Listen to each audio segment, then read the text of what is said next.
Chapter 33. When Jacob looked up, he saw Esau approaching with 400 men. He quickly divided the children among Leah, Rachel, and the 2 maidservants.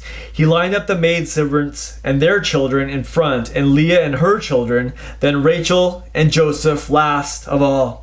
Then Jacob went ahead of them to face Esau. As he approached his brother, he bowed down to the ground 7 times before reaching him.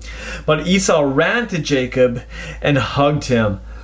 He threw his arms around Jacob's neck. He kissed him, and they wept in each other's arms. When Esau looked up, he saw the women and the children and said to Jacob, "Who are all these coming behind you?" Jacob replied, "These are the children, your niece and nephews, whom God has so graciously given your servant." When the maidservants came forward with their children and bowed low before Esau, then Leah likewise came forward with her children and bowed down. Finally, Rachel and Joseph came forward and they bowed down to the ground before Esau. Esau asked Jacob, "Why did you send all these animals to me?" "I was hoping to find favor with you, my lord," Jacob replied. "But my brother," Esau laughed, "I have plenty. Keep what you have for yourself." Jacob replied, "No, please. If I have found favor in your eyes, please take the gifts. For truly seeing your face after all these years is like looking upon the face of God. Since you have received me so warmly, please accept the blessing I have brought to you.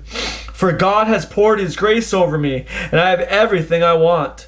So with these words, Jacob urged him, and Esau accepted the gifts. Then Esau said, "Let's start out on our journey.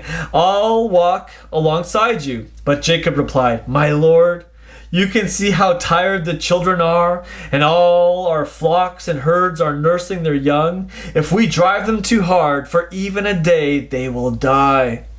Please, my lord, go ahead of your servant. Let me move along slowly with my flocks and herds to give them a chance to graze. I must think of my children too. So go ahead of me, my lord, until I catch up with you in Seir."